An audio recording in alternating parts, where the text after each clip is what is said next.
Hola Nico, hola Adolfo, ¿cómo están ustedes? Muy bien, ¿cómo estás vos, Pri? Me alegro, muy bien.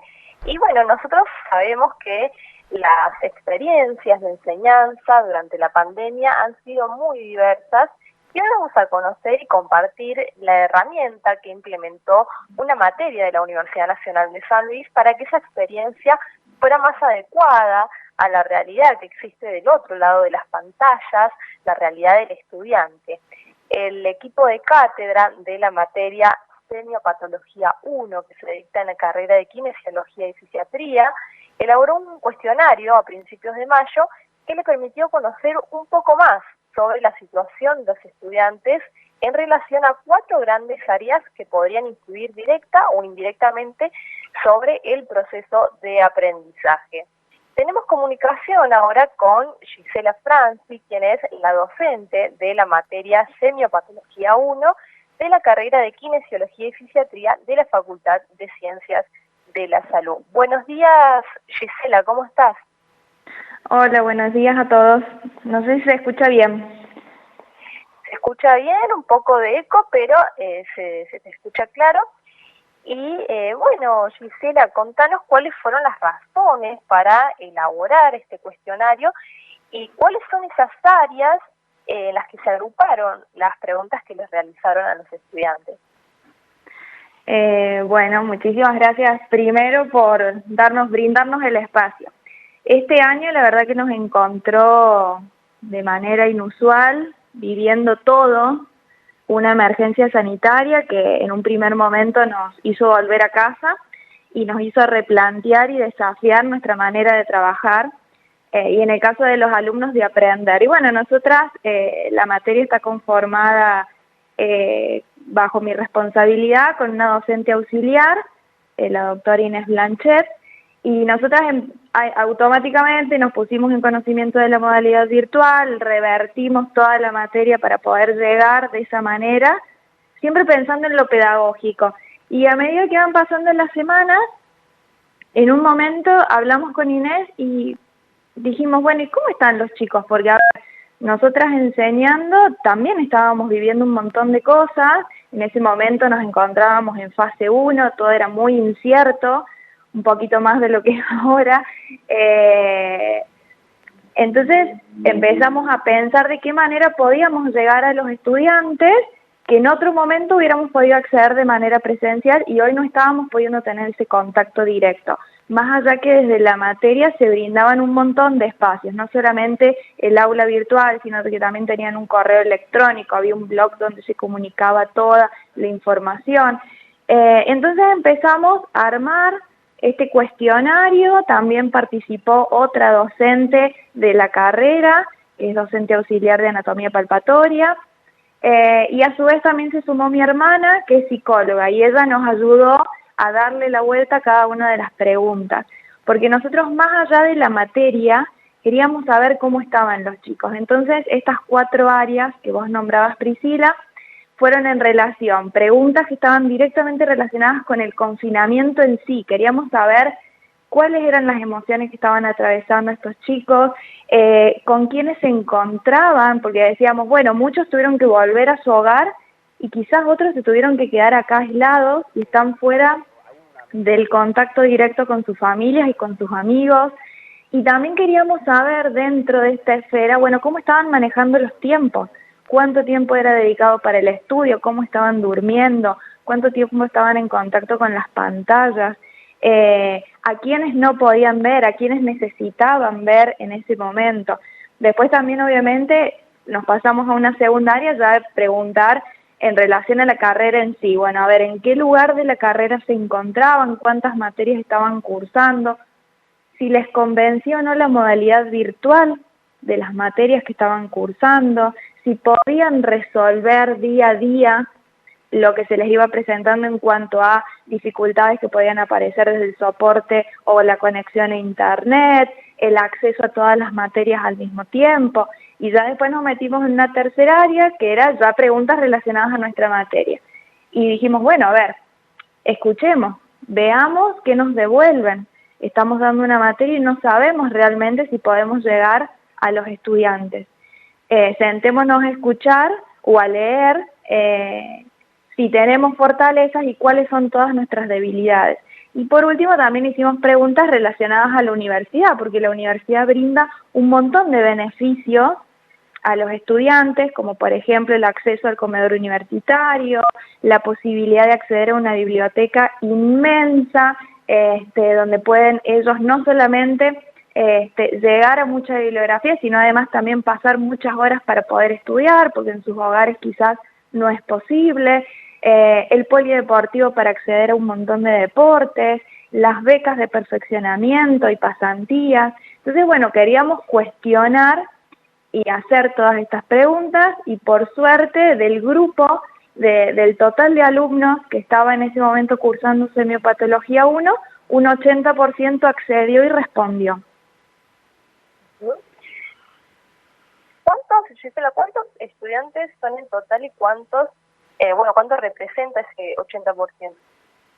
El total de alumnos en ese momento era de 152 y respondieron 125.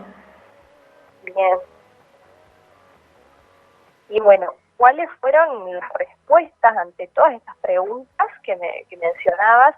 Que bueno, pueden dar una mirada bastante completa, bastante integral de la realidad de los estudiantes. Sí, de manera resumida, sin entrar mucho en detalle, te voy contando lo que más nos impactó, ¿sí? En cuanto al confinamiento, por ejemplo, los estudiantes, dentro de sus emociones, referían estar cansados, ansiosos, asustados, angustiados. Esas fueron las emociones que más fueron referidas por ellos. La mayoría se encontraba con su familia. Decían que lo que más a quienes no podían ver y a quienes querían ver en un primer momento, cuando todo esto finalizara, eran a sus compañeros de la facultad, a sus amigos, a sus abuelos. En cuanto a la organización de sus tiempos, ellos referían, la mayoría, que entre 4 a 8 horas se dedicaban a estudiar, a estar frente a las pantallas y a dormir, ¿no? Y un grupo importante también decía que llegaba a dormir hasta menos de 4 horas en ese momento, porque estamos hablando de mayo. Y les preguntamos también sobre las rutinas, a ver si tenían rutinas y qué rutinas habían podido mantener dentro de esta fase 1 de aislamiento. Entonces, la mayoría respondió que una de las rutinas que más realizaba día a día era el estudio. Entonces decíamos, bueno, a ver, realmente esta situación de emergencia sanitaria nos ha limitado, y hoy por hoy estos estudiantes que antes tenían un montón de otras opciones diarias para realizar más allá del estudio, hoy se encuentran completamente suprimidas y están prácticamente ellos expuestos solamente al estudio. Entonces, bueno, ¿cuánto eso podía interferir o no en la calidad de ese estudio? Y en cuánto ellos podían avanzar en sus procesos de aprendizaje. En relación a la carrera, justo ese grupo que contestó, prácticamente todos estaban solo cursando segundo año. No les convencía, había una respuesta negativa amplia del 53% que no les convencía la modalidad virtual, solo un 30% les convenía y les convencía la modalidad, y había otro grupo menor, un 15%, que le era indiferente. Y entonces, bueno, a partir de esa pregunta nosotros indagábamos, bueno, a ver, ¿qué de la modalidad presencial ellos necesitaban o les gustaría tener? Entonces, lo primero que marcaban era el contacto directo con el docente, el poder poder plantear las dudas o consultas en el momento en el que se estaba dando o desarrollando el tema, después también poder estudiar con sus compañeros. En relación a nuestra materia, la verdad que la respuesta fue muy positiva. Nosotras cuando armamos el cuestionario dijimos, bueno, a ver, es a escuchar y a leer lo que tienen para decirnos justamente para poder crecer. Y la verdad que la respuesta fue muy positiva para la materia.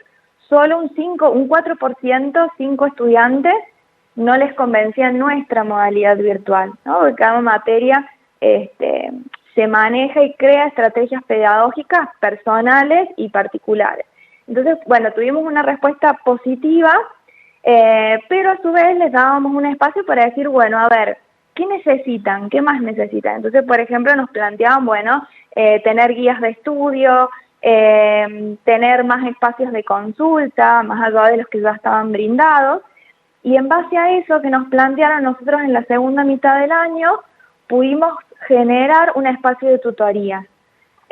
Cuando ellos volvieron a la cursada de esta segunda mitad, porque la materia es anual, se les brindó el espacio de tutoría, que lo dirigimos tanto Inés como yo, y está coordinado por 2 becarios y un pasante que fueron aprobados en esta segunda mitad del año. Entonces, todas las semanas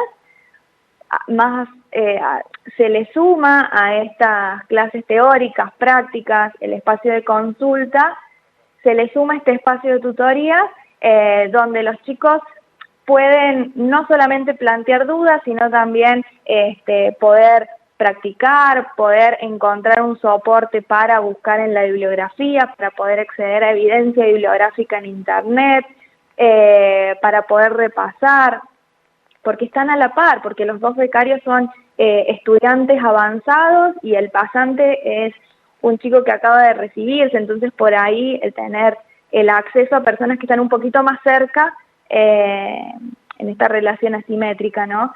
Y la verdad que la respuesta también fue muy positiva. Ellos hacen entonces uso de este sistema de tutorías que ustedes han creado. Sí, todas las semanas lo tienen abierto, como siempre se les dice, es un espacio que es para quien lo desee, no es obligatorio, no es que tienen que acceder todas las semanas de manera obligatoria, sino para quien lo necesite y quiera participar, está abierto todas las semanas y todavía lo seguimos, porque nosotros ya terminamos la cursada teórica y los estudiantes en este momento se encuentran ya en la segunda instancia evaluativa, pero el espacio se sigue brindando y se va a seguir brindando hasta diciembre, que es cuando los estudiantes de esta materia deben rendir un integrador. Y la verdad que la respuesta sí fue positiva porque nosotras estamos en contacto continuamente con los chicos una vez que finaliza el espacio. Entonces viene y dice, mirá Gise, plantearon esto, bueno, por ejemplo, el primer día del espacio de tutoría habían planteado sobre un cierto tema que no terminaba de cerrar. Entonces yo, más allá de las clases teóricas, les accedí a una clase adicional sobre ese tema puntual. Entonces nosotras encontramos como una herramienta pedagógica para estar un poquito más cerca de los alumnos, de los estudiantes, perdón. Y quería preguntarte sobre, porque vos mencionabas que habían terminado con la etapa teórica de la materia, ¿la práctica la están realizando de manera presencial los estudiantes? Mira, la materia Semiopatología 1 es una materia puramente práctica, pero más allá de la situación de emergencia sanitaria de este año, nosotras desde el 2016 que estamos a cargo de la materia, la hemos transformado dentro del aula para hacer tanto la instancia teórica como práctica. Y este año hicimos lo mismo. Entonces todas las semanas los alumnos recibían una clase teórica y una clase práctica en la misma semana, donde se le planteaba una actividad relacionada a la teoría que habían visto, porque esta materia es puramente médica y es como una puerta de entrada para lo que es la evaluación médica kinésica, una de las herramientas principales para nuestra labor. Entonces, bueno, todas las semanas los alumnos iban recibiendo ambas clases. En una de las preguntas, justamente se les interrogaba si ellos habían podido o si les servía esta modalidad de tener clases teóricas y prácticas y si las podían relacionar. Y bueno, la respuesta también fue positiva, un 80% decía que les servía esta modalidad de clase teórica y práctica. Bien. Gisela, quería preguntarte cuál es aprendizaje que vos considerás más importante? ¿Cuál es el aprendizaje que obtuviste y que te parece más valioso a partir, bueno, de estas herramientas que ustedes han implementado en la materia? Mira, yo creo que lo que más nos llevamos de este año de trabajo es haber intentado, primero desde este cuestionario, tratar de poder humanizar el aprendizaje a distancia. Creemos que el poder acercarnos un poquito más a los estudiantes, poder escucharlos o leerlos, poder revisar dónde se encuentra cada uno de ellos y con quién en ese momento estaban y ahora, ¿no? Porque la situación no es igual, pero no hemos salido todavía de la emergencia sanitaria, poder identificar sus tiempos y rutinas, entender que muchos estaban acompañados y otros estaban solos, identificar en qué momento de la carrera se encontraban, entender cuánto y cómo podían estudiar y cuáles eran sus herramientas para hoy poder estudiar bajo la modalidad virtual. Creo que todo eso nos permitió a nosotros empatizar y humanizar nuestro aprendizaje, porque si no, viste, somos como maquinitas para hacer, y entonces hacemos. Y está bueno un momento frenar y poder mirar al otro y poder ponerse en el lugar del otro. Creo que este cuestionario a nosotros nos permitió reconocer fortalezas y debilidades nuestras como docentes, pero también de los estudiantes, y en base a eso poder proponernos cambios para generar una real transformación de este proceso de aprendizaje. Y también porque lo venimos hablando desde que este año de cursada comenzó, sostenemos que lo que tenemos que hacer nosotras como docentes es poder reforzar esta modalidad virtual para que se quede. O sea, cuando volvamos a la presencialidad, poder hacer uso de esta herramienta pedagógica como parte de complemento de toda la enseñanza que damos de manera presencial. Creo que esto tiene que quedar, esto se tiene que reforzar y tiene que ser una herramienta más.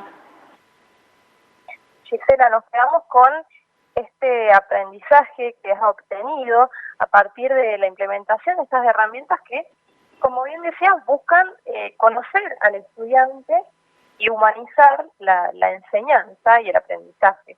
Es muy importante en un tiempo donde estamos en virtualidad, estamos mediados por la tecnología, y bueno, no hay que perder de vista que somos humanos, que tenemos realidades distintas, que no es que el estudiante, bueno, tiene todo el tiempo del mundo para estudiar y que por ende le tiene que ir bien. No, hay muchos factores que inciden en su cursada. Por ejemplo, esto que vos mencionabas, se sienten cansados, se sienten agotados, cansa estar frente a una pantalla y, como vos decías también, muchas veces es lo que hacen durante la mayor parte del día. Así que, bueno, es un aprendizaje muy importante el que nos has brindado vos también a través de esta nota y, bueno, haciéndonos conocer esta herramienta que implementaste. Muchas gracias, Gisela. No, muchas gracias a ustedes por el espacio y saber que este paso por la pandemia nos atravesó y va a ser más que una simple anécdota dentro de unos años. Entonces está bueno tenerlo en cuenta. Muchísimas gracias. Hasta luego. Hasta luego.